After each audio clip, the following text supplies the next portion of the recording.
Bonjour Baptiste, Bonjour. merci de me recevoir dans ton studio, Pas le de studio où souci. tu travailles en tout cas. Oui. Alors du coup, tu peux nous dire où on est? Alors on est à Guillaume-Tell, ici à Suresnes, dans la banlieue parisienne, où on a travaillé avec pas mal de monde, pas mal d'artistes, qui est un studio assez ancien, qui s'est installé dans les années 86 ici. En fait, Guillaume-Tell existait déjà, mais à la Plaine Saint-Denis. Et il a été fondé ici en 86. La cabine où on est actuellement a été montée au début des années 90. D'abord en 5.1, en mix cinéma, avec une SSL 4000 à l'origine, pardon. Ensuite, on l'a passé sur cette console-là, la Sony Oxford en 97. Et la dernière évolution qu'on a faite était l'année dernière en mai, fin mai, où on a passé toute la cabine entière en Atmos. À la base, c'était donc du 5.1, tu m'as dit. C'est ça. Voilà, donc vous êtes parti d'une cabine en 5.1 pour aller vers de l'Atmos. Et là, c'est un setup un peu particulier parce que vous avez des enceintes un peu boutique, un peu haut de gamme intégrées au mur. Bah, on a gardé Kinoshita, c'est ça?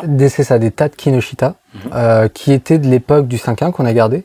En fait, on a gardé tout le setup qu'on avait en mix 5.1, mais on y a réintégré les Atmos. Alors, on a quand même modifié un petit peu l'emplacement des enceintes pour correspondre aux normes que Dolby nous demandait, mais on a réellement implémenté par-dessus ce qu'on avait déjà en 5.1, ce qui a été un sacré défi de par construire à partir de zéro. Et donc vous avez repris du Genelec du coup. On a repris du générique pour avoir une certaine cohérence dans ce qui était déjà fait. D'accord, très bien. Donc toi, tu es assistant. Oui. Donc ton boulot, c'est de faire que tout tourne ici, C'est ça. tout soit bien branché et allumé. Et tu as géré la transition Atmos, donc tu as eu une charge C'est ça. importante. Sur Alors, ça. on avait bien évidemment des équipes techniques qui ont été embauchées pour. On a bossé avec CTM pour faire l'Atmos. Et en fait, moi, j'ai géré l'intégration matérielle dans les setups. En fait, j'ai refait toutes les grilles, tous les setups. Je les ai pas mal aidés au niveau de l'installation aussi, sur savoir comment on faisait, qu'est-ce qui était facile à penser aussi, en termes de rôle d'assistant, bien évidemment, parce que même si les ingés vont venir travailler, le rôle de l'assistant, c'est de faire la liaison entre le studio et les ingés externes qui viennent, et l'ingé maison quand il y en a un. Donc évidemment, je sais comment l'ingé maison bosse, je sais pas comment les ingés externes bossent, mais c'est à moi de faire que ça se passe le mieux possible.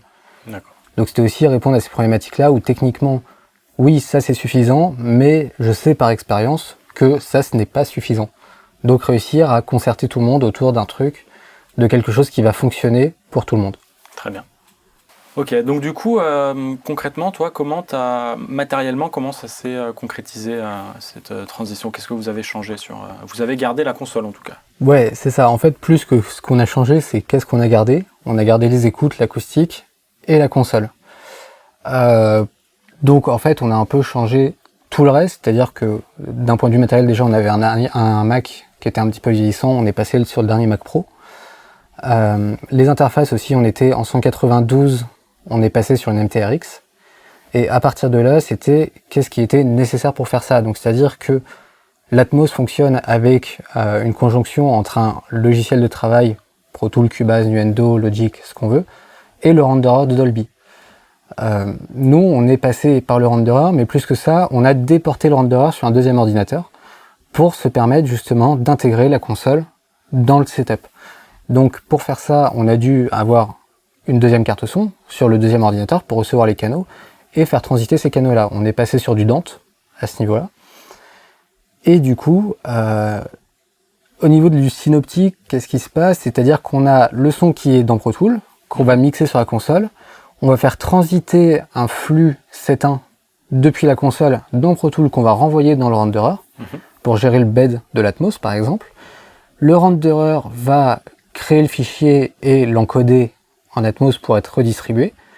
Et ça va repartir sur la MTRX qui, elle, va renvoyer ce flux-là sur une Lynx Aurora qui va gérer la conversion vers les écoutes. D'accord.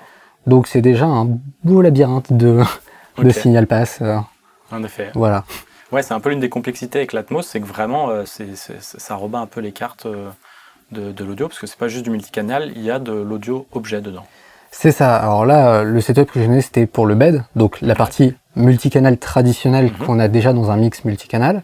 Mais en plus de ça, l'Atmos intègre les objets, ce qu'ils appellent des objets. C'est-à-dire que là où dans le bed et dans toute la conception du multicanal tel qu'on le faisait avant, on envoyait dans une enceinte physique. On voulait que le son il soit à l'arrière gauche, on l'envoyait dans l'enceinte arrière gauche. On voulait que le son il soit à l'arrière au milieu, on l'envoyait dans l'enceinte gauche et droite de l'arrière. L'Atmos, avec l'objet, va intégrer une nouvelle notion, c'est-à-dire qu'on va plus envoyer dans une enceinte, mais on va envoyer dans un positionnement 3D précis. Et c'est le renderer, le logiciel, qui va décréter dans quelle enceinte l'envoyer pour restituer le son à cet objet précis. Mais là où, pour nous, ça fait pas énormément de sens dans la mesure où on a toutes les enceintes et qu'on pourrait le faire dans le bed, ça a du sens pour l'auditeur. Parce que l'auditeur, qu'il ait le même setup que nous, un setup plus complexe ou plus léger que nous, l'objet va être restitué à l'endroit le plus précis possible en fonction de son setup. C'est-à-dire que si je veux que le son il soit envoyé à l'arrière gauche, bah plutôt que de dire je vais l'envoyer dans l'enceinte arrière gauche, si la personne qui écoute le mix n'a pas d'enceinte arrière gauche, le logiciel va être capable de dire je ne l'envoie pas dans ce cas dans l'arrière gauche qui n'existe pas, mais je l'envoie à un mix de l'arrière droite et de l'avant gauche, par exemple. Ce qui va restituer le plus précisément possible pour l'auditeur. Évidemment, ça ne sera pas exactement le même endroit que nous parce qu'il n'a pas les mêmes enceintes, mais ça sera dans l'idée à l'endroit le plus proche. Et donc l'Atmos permet de faire ça à travers les objets. Et du coup, ça permet une notion qui est beaucoup plus importante, qui est le down mix automatique. On n'a plus besoin de faire un mix pour chaque support d'enceinte. On peut très bien sortir un mix stéréo à partir du mix Atmos, comme un mix 5.1, comme un mix 7.1, comme n'importe quel mix, parce que tout se fait à partir des objets et de la capacité du logiciel à restituer à l'endroit où c'est. Donc ça, c'est un peu le pari de l'Atmos, c'est de remplacer le mix stéréo. Je dirais pas que c'est l'idée de le remplacer. Aujourd'hui, sur les manières de travailler, on a toujours un mix stéréo qui est séparé du mix Atmos. Je pense pas qu'il y ait une notion de remplacement pour l'instant. L'idée, c'est de procurer une expérience différente, parce que on peut écouter de l'Atmos partout aujourd'hui au casque. Au casque, on a un rendu binaural de l'Atmos. Donc, on peut très bien superposer un mix stéréo et un mix binaural. Ça sera deux mix différents, qui ont chacun leurs intérêts, leurs avantages, qui généralement sont pas faits par le même mixeur, aujourd'hui dans les modes de production actuels. Donc c'est deux expériences différentes. À terme, on peut imaginer qu'on n'ait plus besoin de stéréo. Et je parle bien, on peut imaginer. Je n'ai aucune idée si ça va prendre et si on n'aura plus de stéréo à terme. C'est une possibilité parce qu'en effet, ça simplifie. Aujourd'hui, ce qui se passe, c'est qu'on fait un mix stéréo et ensuite un mix Atmos. Donc on paye deux mix pour un même produit. On pourrait très bien imaginer de payer plus qu'un seul mix. Ouais. Mais c'est une possibilité. Rien n'est fait, rien n'est dit. Et voilà. Je pense que l'Atmos s'intègre dans un marché qui est de fournir une expérience complémentaire à l'auditeur plus qu'un mix stéréo, parce que ça fait des années qu'on fait de la stéréo, ça fait des années que des projets de multicanal ont été tentés, ça n'a jamais pris, parce que le 5.1 est peut-être sorti un petit peu trop tôt, à l'idée où on était obligé d'avoir des câbles tirés. Pour Monsieur Tout-le-Monde, dans un appartement, c'est pas facile de tirer des câbles, surtout quand ça doit aller derrière le canapé ou derrière l'écoute. En studio, on peut se le permettre parce qu'on découpe les murs à longueur de temps, donc planquer des câbles derrière les murs, ça pose pas de souci. Là, l'Atmos arrive à une époque où la technologie sans fil est de plus en plus présente, où on est capable, avec un matériel, de faire de la virtualisation, de faire de l'écho-acoustique, de faire de la psycho-acoustique. Donc, la technologie arrive à un moment un petit peu plus serein dans l'évolution technologique pour s'implanter. Après, est-ce que ça se fera? Ça, c'est à l'auditeur de choisir. D'accord. Revenons à la production, un peu comment c'est mixé. Aujourd'hui, toi, en tant qu'assistant, tu peux observer un peu des ingés mix faire du Atmos. Ça t'est arrivé souvent ou pas? Est-ce que tu vois des manières de travailler différentes? Aujourd'hui, sur l'Atmos musique, parce qu'on parle d'Atmos musique, l'Atmos cinéma existe depuis bien plus longtemps, je dirais que c'est encore assez libre parce qu'on se retrouve avec un logiciel qui avait été pensé pour le cinéma, qui a eu 2-3 modifications pour la musique, mais qui a été globalement pensé pour le cinéma, où on n'a pas les contraintes du cinéma. Parce que le cinéma, ils ont le problème d'avoir énormément de pistes à gérer sur un logiciel qui permet de traiter que 128 objets. Nous, 128 objets, c'est déjà énorme. On a beaucoup de mix qui se font avec 50 pistes, par exemple. Donc déjà, on a plus d'objets que nécessaire pour des pistes. Donc on n'a pas besoin de se contraindre et d'obtenir une méthodologie propre.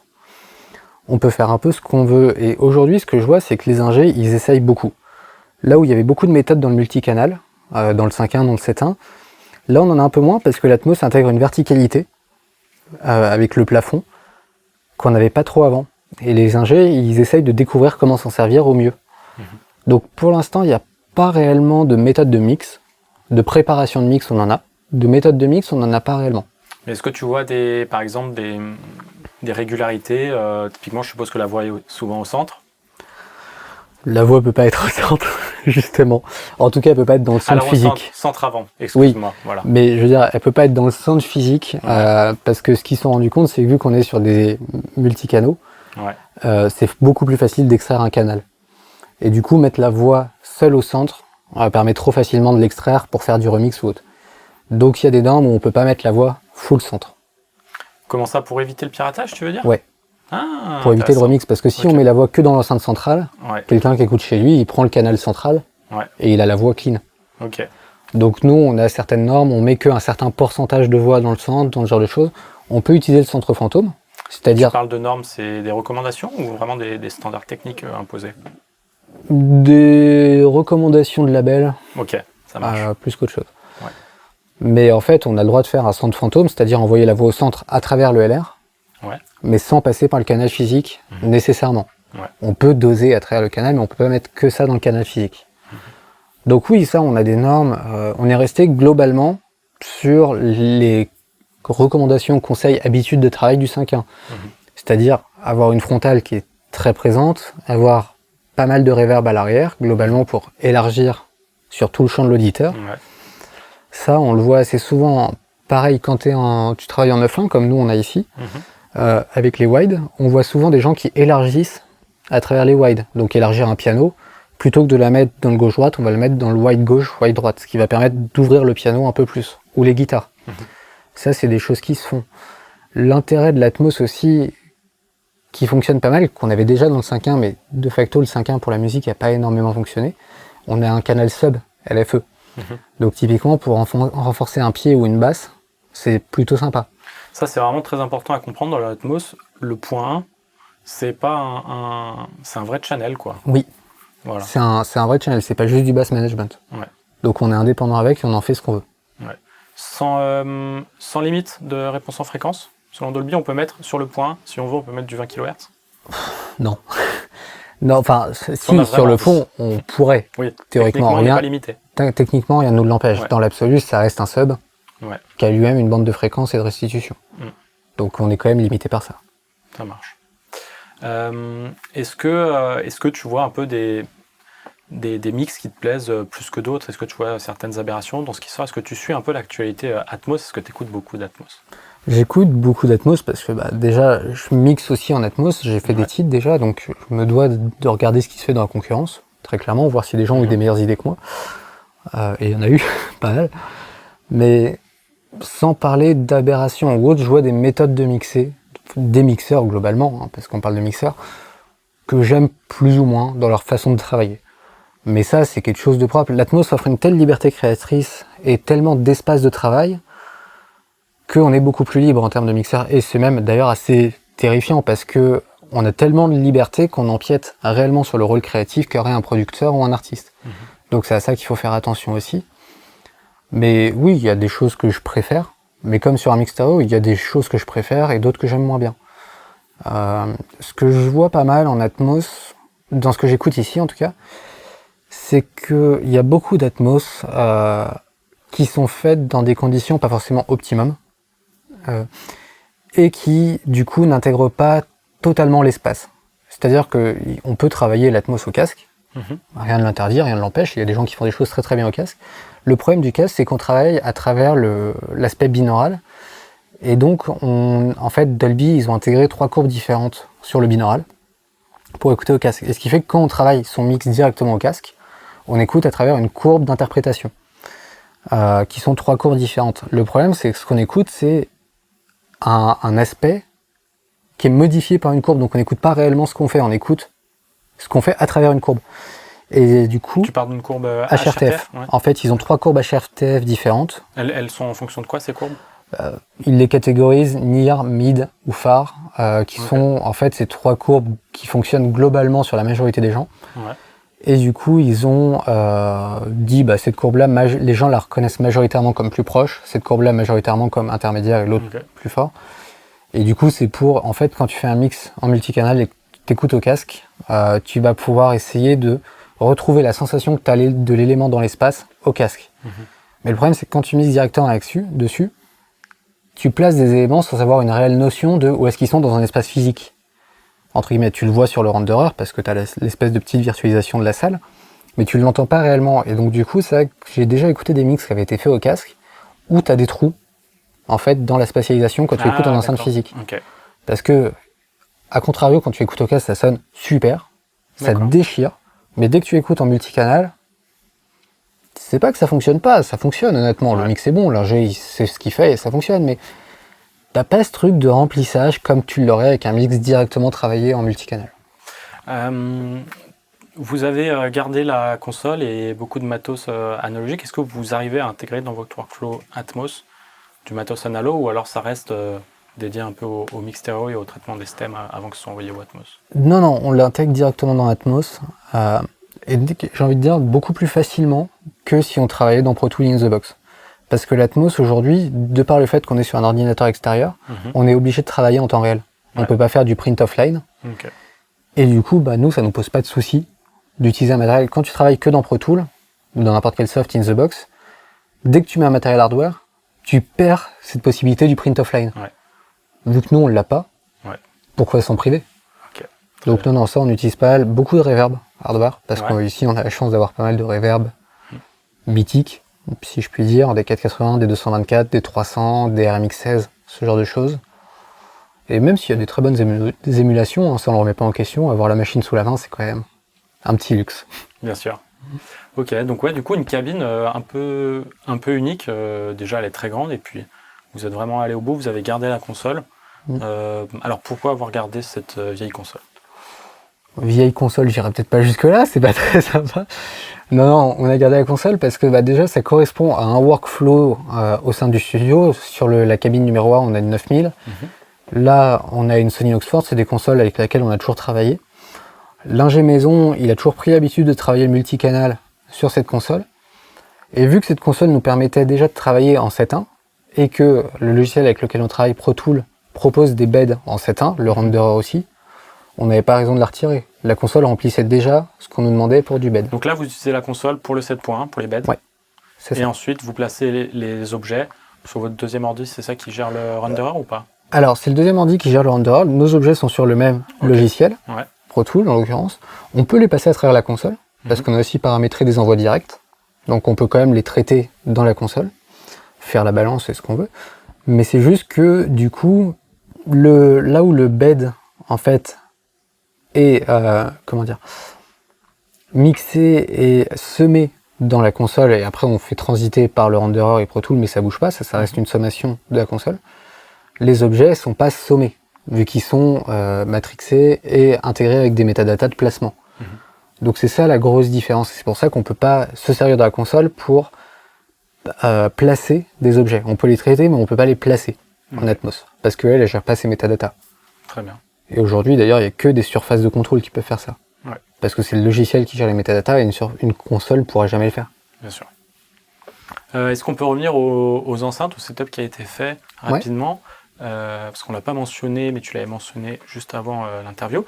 Les Kinoshita, en fait, vous avez calibré la pièce en fonction de celle-ci. Vous êtes reparti, en fait, les Genelec ont été calibrés en fonction du coup de ce que vous avez mis avec les Kinoshita. Alors, elles n'ont pas été calibrées. Enfin, il y a eu une calibration globale des enceintes qui a été faite par Dominique qui travaille avec Dolby. En fait, quand on a fini d'installer, ils sont venus calibrer.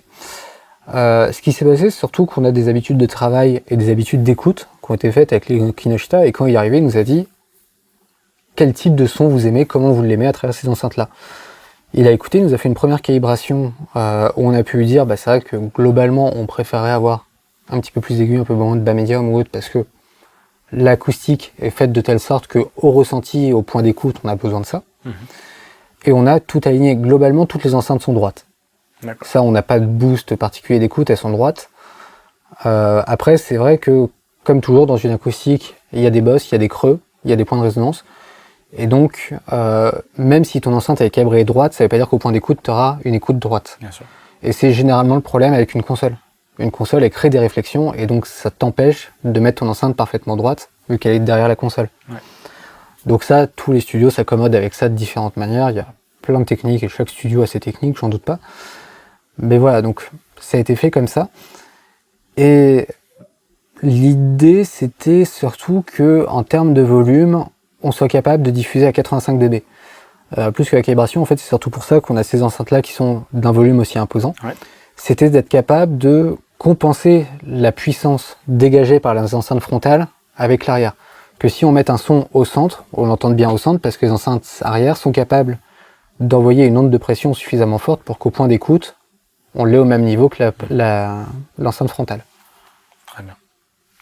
Est-ce que tu veux signaler quelque chose d'autre sur la cabine? On est sur une acoustique Tom Midley qui avait été montée dès le départ. Certaines personnes considèrent que l'acoustique Tom Midley n'est pas la meilleure pour le multicanal, mais ça fonctionne plutôt pas mal. Ça marche. Elle consiste en quoi? C'est quoi un peu ces règles de fabrication? De la cabine Tom Midley? Ouais. En fait, c'est live end, dead end, c'est-à-dire avoir une frontale réfléchissante et un amorti sur tout le reste de la cabine. Donc en fait, c'est ça, c'est-à-dire que tout au-dessus de la cabine et sur tous les panneaux à l'arrière, tu as, je sais, la moitié? Non, en surface. Pas de règle? C'est pas live dead end non plus. C'est quoi? C'est Tom Midley. C'est une autre conception. Bah c'est live end, dead end. Non, c'est une autre conception que live end dead end.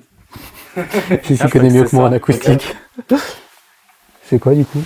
Bah, ça s'appelle conception Tom Midley, il n'y a pas d'autre nom. Quand tu regardes une cabine réellement live end dead end, c'est pas exactement la même conception.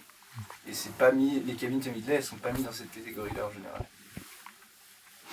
Mais bon, paraphrasons, je n'y connais rien en acoustique. Une belle cabine faite par quelqu'un qui s'y connaissait. Mieux que moi en tout cas. Voilà. Et du coup, ouais, des enceintes surround impressionnantes pour arriver au même volume sonore que des enceintes au rendement comme celle-ci. Ouais, dans l'idée, dans le bas, on ne l'atteindra jamais évidemment parce que la taille du woofer fait que. Mais dans l'idée, ouais, sur les médiums et les aigus, on est capable d'atteindre le même volume. Ok, ça marche. Et du coup, ici, c'est que de la musique pour l'instant qui est fait ou il y a quand même pas mal de cinéma? Je suppose que... Non, que de la musique. En fait, on est un studio de musique, réellement. Okay. Donc on fait de la musique pour le cinéma, ça nous arrive. Ouais. Et beaucoup plus de musique, pas pour le cinéma, actuellement dans le cas de l'Atmos. Mais on est un studio de musique. Ok.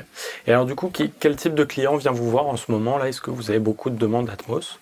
Et quel type de client et de label veut du Atmos aujourd'hui? C'est un peu compliqué de parler de ça parce que, évidemment, il y a beaucoup de choses qui sont pour l'instant secrètes, dont on ne peut pas parler parce que c'est pas sorti.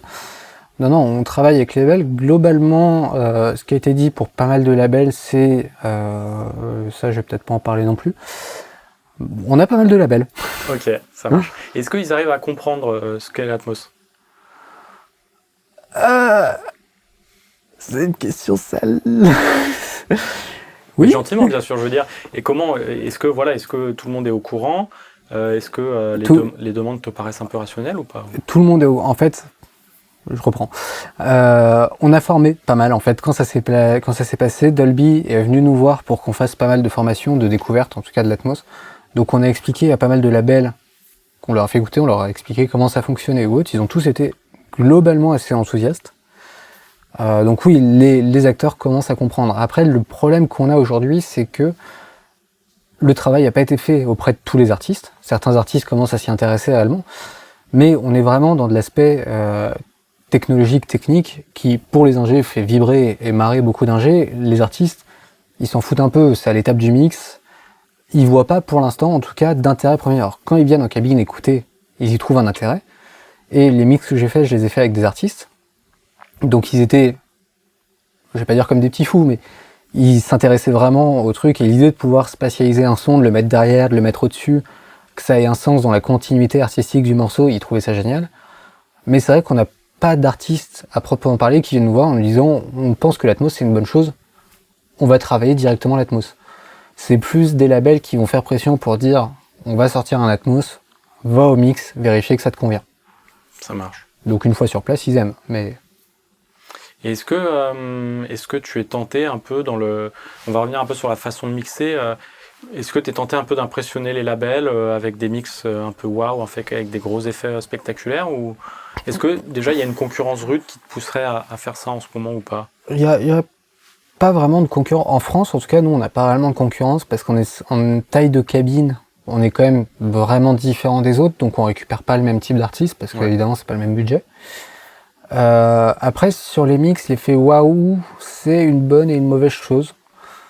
Parce que, en fait, ça dépend comment tu interprètes le mix et est-ce que tu travailles un single ou un album. Quand tu travailles un album, que tu sais que l'auditeur il va avoir 1 heure de musique, 40 minutes de musique, bon, faire Star Wars dans son salon, ça va peut-être être marrant 5 minutes, mais il va peut-être en avoir marre au bout de 10. Donc on va plutôt avoir tendance à travailler sur un album, en tout cas de manière un peu plus statique. On va spatialiser, on va mettre du son à l'arrière, on va utiliser le potentiel, mais on va pas faire bouger dans tous les sens.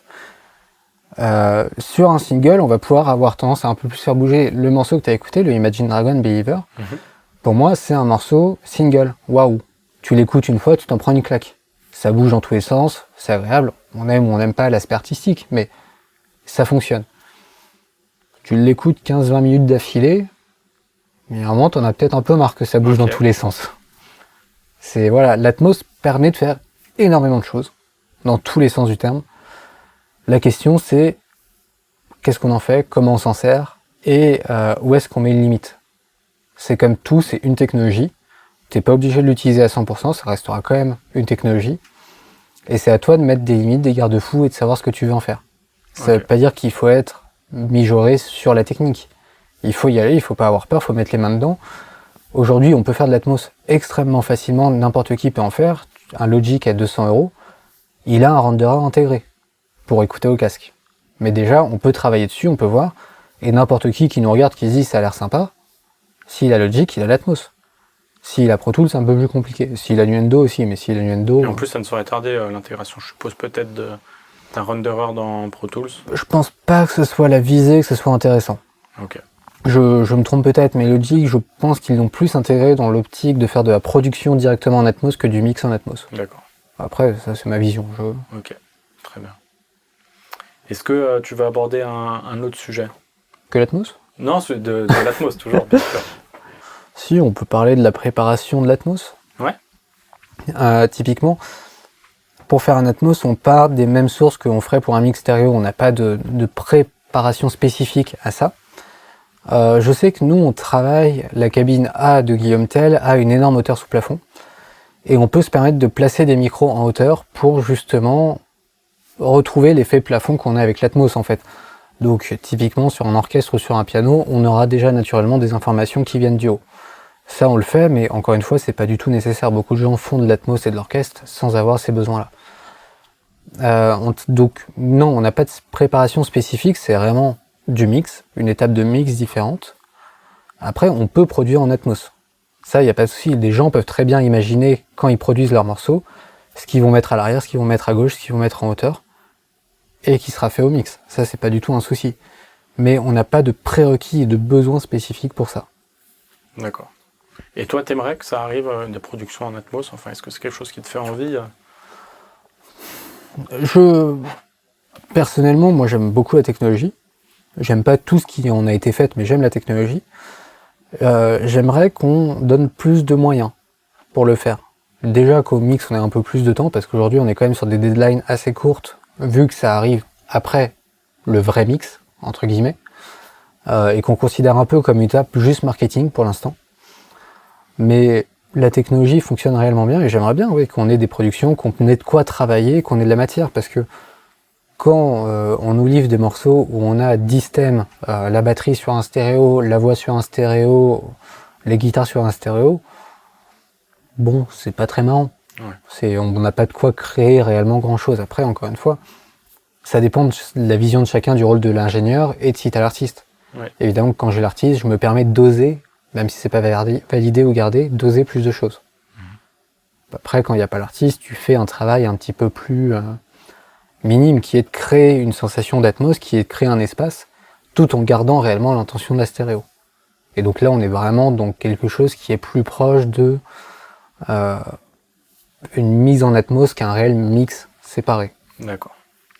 Pour continuer sur la production, quels outils tu vas utiliser pour faire de l'Atmos? C'est juste de la placer dans l'espace et faire du pan un peu poussé? Ou alors est-ce que tu as des plugins spécifiquement pour l'Atmos qui vont utiliser cette technologie? Alors je sais qu'il existe des plugins, notamment de reverb, si je dis pas de bêtises, en Atmos, en bed multicanaux. Après l'Atmos, c'est de la spatialisation. Réellement, c'est un panoramique 3D qui va te permettre de placer à un endroit spécifique. Et tous les outils traditionnels fonctionnent là-dessus, parce qu'en fait, c'est des sources mono ou stéréo qu'on va positionner à un espace 3D. et on va créer cette sensation d'Atmos en multipliant les sources mono ou stéréo. Je sais qu'il existe des reverbs Atmos, justement, pour envoyer un peu partout. Après, je suis pas persuadé que ce soit une nécessité et une très bonne chose. On est sur du multicanal, ça veut pas dire qu'on est obligé d'utiliser tous les canaux en même temps.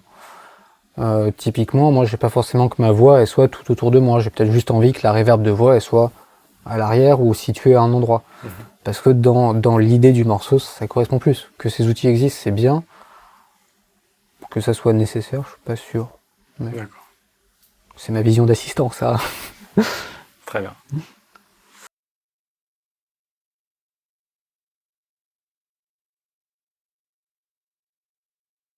Alors, donc, ce qu'on peut voir dans le logiciel, c'est qu'en fait, c'est assez simple. Globalement, là, on va avoir toutes les sources d'entrée, c'est-à-dire donc le bed, le format à l'ancienne multicanal, et tous les objets. Donc, on voit bien qu'on a 128 objets. Là, sur cet exemple-là, sur ce mix-là, j'ai utilisé les objets 11 à 42, et tous les autres sont dégrisés. Ça veut dire que sur le master que j'ai tourné, les objets sont inactifs, parce qu'en fait, vu qu'on enregistre des métadatas, quand on tourne un master, quand on print le morceau, ou justement, comme on tourne des métadatas, lorsqu'on print un morceau, même si on n'a aucune information sur les objets, s'ils sont actifs, des métadatas seront enregistrés. Avec une position 0, certes, mais enregistrée, ce qui va alourdir la taille du projet, qui est dépendante du nombre de métadatas. Donc c'est pour ça qu'on les désactive et qu'on voit bien qu'ici, sur mon master, je n'ai pas d'information. Là, on a les vumètres de tous les canaux, et là, les enceintes physiques de la pièce. Donc ce qu'on peut d'ailleurs voir, c'est que quand je change mon monitoring, mon nombre d'enceintes bouge en fonction du monitoring que j'ai choisi. Et ça, ce que tu fais, c'est une réduction. C'est une réduction qui est gérée par le logiciel, mais qui est pour l'instant une réduction seulement à l'écoute. Ce qui permet justement de vérifier les différents formats et comment se porte le mix. Là, on a la simulation de la pièce, à cet endroit-là, qui va justement nous permettre de voir, quand on lance un mix, les objets qu'on a vus. Ici, on visualise réellement que les objets, pas toute la partie bed. Et donc on peut voir un peu plus tard dans le mix que voilà, des objets se créent au fur et à mesure et vont se mettre à bouger autour du point central qui est simulé par l'auditeur. Ici, à ce niveau-là, on a toute la partie loudness, c'est-à-dire le volume du morceau à respecter dans le temps. C'est-à-dire que en Atmos, on a une norme à moins 18 dB, LUFS. Aujourd'hui, l'AES a fait passer une norme à moins 16 dB LUFS, si je dis pas de bêtises, donc on est en train de intégrer, ouais. De se normaliser avec ce que fait la stéréo au fur et à mesure. Ce qui nous permet justement d'être à un niveau de diffusion qui est très proche du niveau de mix.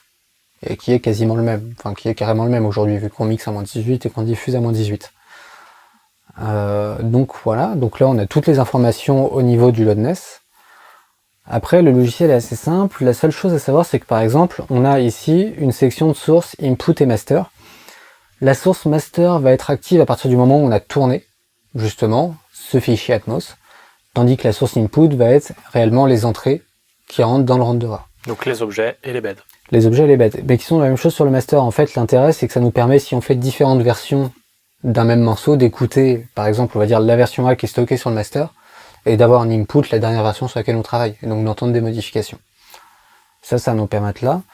Là, on a la section transport assez basique, le link de timecode qui va permettre de synchroniser les deux ensemble, le stop, le pause et le record.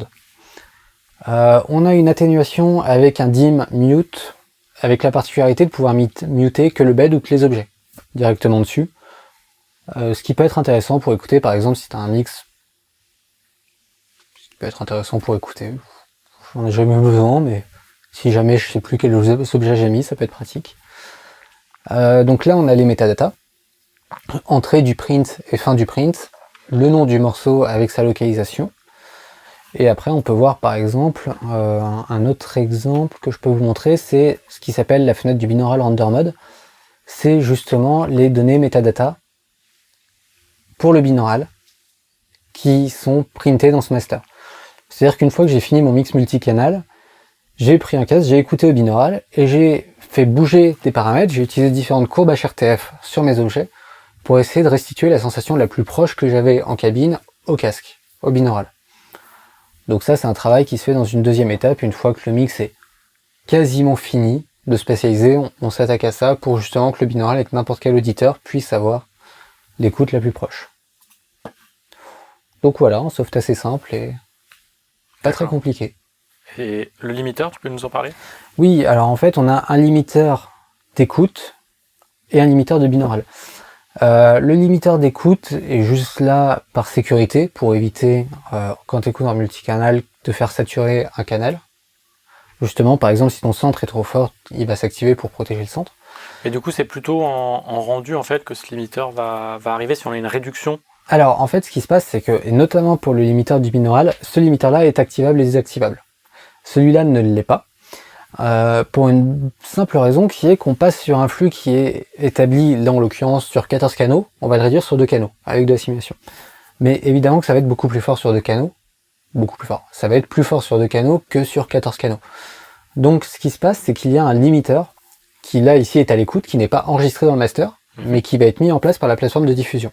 D'accord. Qui lui va venir limiter cette écoute en binaural, parce que naturellement, et là on le voit sur ce morceau-là où j'ai respecté la norme de Dolby pour le délivrer qui était de moins 18, on voit que j'ai tapé dans le rouge, c'est-à-dire que j'ai dépassé de 0 dB numérique, et donc qu'il faut limiter pour éviter d'entendre de la distorsion. Ça, c'est quelque chose qui aujourd'hui est normal, naturel, et pour lequel on peut rien. Si on respecte le moins 18, le limiteur agit très très peu. On le voit là, il a même pas agi d'1 dB. Si on y va un peu comme on veut, voilà, ça limite. Mais ce qu'il faut retenir, c'est que dans tous les cas, le limiteur n'est pas couché sur le morceau qu'on sort de ce renderer-là. C'est vraiment à la diffusion qu'ils vont en mettre, et celui-là a juste à titre indicatif de qu'est-ce qui risque de se passer quand ça sera diffusé. D'accord. Donc voilà. Sachant que tout est fixe et qu'on n'a aucune main dessus. Ça, c'est vraiment... Dans le logiciel, ça a été pensé comme ça. Ok. Est-ce que tu veux parler d'autre chose sur le Dolby Renderer? On peut rapidement faire un point sur le Dolby Renderer. Je veux bien qu'on parle des phares, mid... les courbes HRTF. Ouais, c'est ça. Et puis aussi, en fait, sur le renderer binaural, tu m'as montré des phares, etc. Qu'est-ce que c'est, en fait? On peut, par piste, donner des préférences? En fait, voilà, le binaural, comment ça fonctionne? C'est-à-dire que dans l'idée, on a chacun une tête qui est différente, et notre cerveau, pour comprendre que des sons ils viennent de derrière, de devant ou d'au-dessus, le son va rebondir sur les os de notre tête, dans notre oreille, dans notre pavillon, jusqu'à fournir l'information au cerveau que le son à travers ces rebonds vient de derrière ou de devant. Ce qui se passe, c'est que quand on écoute au casque, on n'a pas tous ces rebonds là, vu qu'on est sur soit des oreillettes directement dans l'oreille, soit un casque qui entoure l'oreille mais qui prend pas en compte les muscles de la mâchoire ou autre. Donc on a créé un phénomène, le binaural, qu'il s'agit de tromper le cerveau, réellement. Et pour ça, on utilise des HRTF, des Head Transfer Related Function. En fait, qui sont des fonctions mathématiques pour être capable de tromper le cerveau. Donc, si on voulait que tout le monde soit capable d'écouter le binaural bien, il faudrait que chaque personne fasse lui-même sa propre courbe HRTF. C'est-à-dire qu'en fait, ils prennent en compte l'intégralité de sa tête, qu'ils prennent... je sais que Genelec le font, c'est-à-dire que tu envoies des photos de ton crâne tout autour, tu prends la hauteur de tes oreilles, la dimension ou autre, et ils sont capables de te créer sur mesure une courbe HRTF. Mais du coup, voilà, le binaural, c'est un enjeu super important dans le Atmos, puisqu'on peut intégrer une HRTF. Et alors, quel est le lien entre les HRTF dont tu parles et ces fameux phares mid? Alors justement, en fait, aujourd'hui, le renderer, l'Atmos de Dolby, ils sont partis du principe que c'était encore trop compliqué pour tout le monde de se créer sa propre HRTF, et que pas suffisamment de gens l'auraient fait. Donc ce qu'ils ont fait, c'est qu'ils ont fait des études, ils le disent eux-mêmes, et ils se sont rendus compte qu'il y avait 3 courbes HRTF qui fonctionnaient pour la majorité des gens. Ces 3 courbes qu'aujourd'hui sont nommées NIR, MID et phare. Donc aujourd'hui, le seul impact qu'on a sur le binaural, indépendamment du mix multicanal, c'est avoir ces 4 options. Pas de courbe HRTF, une courbe NIR, une courbe MID, une courbe phare. Ce qui se cache derrière ça, c'est l'idée de retranscrire la sensation qu'on a quand on écoute aux enceintes au casque. Donc par exemple, j'écoute un objet, de base tout est en mid, et ce qui s'est passé, c'est que j'ai écouté mon objet 11-12, on n'a qu'à dire que c'était un shaker, et quand j'étais en mid, le shaker il me paraissait vachement lointain. Un peu plus loin que les autres instruments ou autres que mon bed. Donc ce qui s'est passé, c'est que quand je l'avais mixé en enceinte, le shaker je l'avais voulu très très proche de l'auditeur, parce que je voulais créer cet effet-là. Donc du coup, je vais passer sur la courbe NIR qui va être capable de restituer ou en tout cas de donner l'impression que l'élément est plus proche de l'oreille réellement que il ne l'est avec la courbe HRTF mid. Donc on parle réellement de tromper le cerveau et de créer des impressions. Un dernier point technique, parce que j'aime bien parler technique ou autre. On a parlé tout à l'heure de dire que tout le downmix se faisait de manière automatique. Dans le render, c'est vrai et pas vrai. La grosse partie du downmix se fait de manière automatique, néanmoins, on a la main sur le downmix 5.1, 7.1 et stéréo. Avec certaines parties, justement dans ici, Trim and Downmix Control, où on peut utiliser différents algorithmes de downmix et choisir même manuellement de combien de dB on veut retirer les arrières ou le plafond dans le downmix qu'on veut mettre. Ça, c'est voilà, c'est quelque chose qu'on faisait naturellement, évidemment, en 5.1 pour aller à la stéréo. On choisit nous-mêmes à quel volume on veut les mettre. Voilà, on a cette possibilité-là de le faire aujourd'hui dans l'Atmos. D'accord, donc on peut se retrouver avec un mix Atmos 5 points qui ne serait pas la réduction logique, enfin la réduction faite par le renderer automatique, quoi. Bah, c'est sa réduction, mais on a quand même un impact dessus. Oui. En fait, c'est ça, c'est-à-dire que de base, si on n'y touche pas, c'est le preset standard. Ouais. Néanmoins, on peut quand même toucher un petit peu à ces presets. On n'a pas la main sur tout, mais on a un petit peu de contrôle quand même dessus. Très bien. Alors, très bien. Voilà. Eh ben écoute. Eh ben merci Baptiste. Bah, merci beaucoup. C'était un plaisir de t'avoir, en espérant que ça te serve. Eh ben c'était partagé. À bientôt. À bientôt.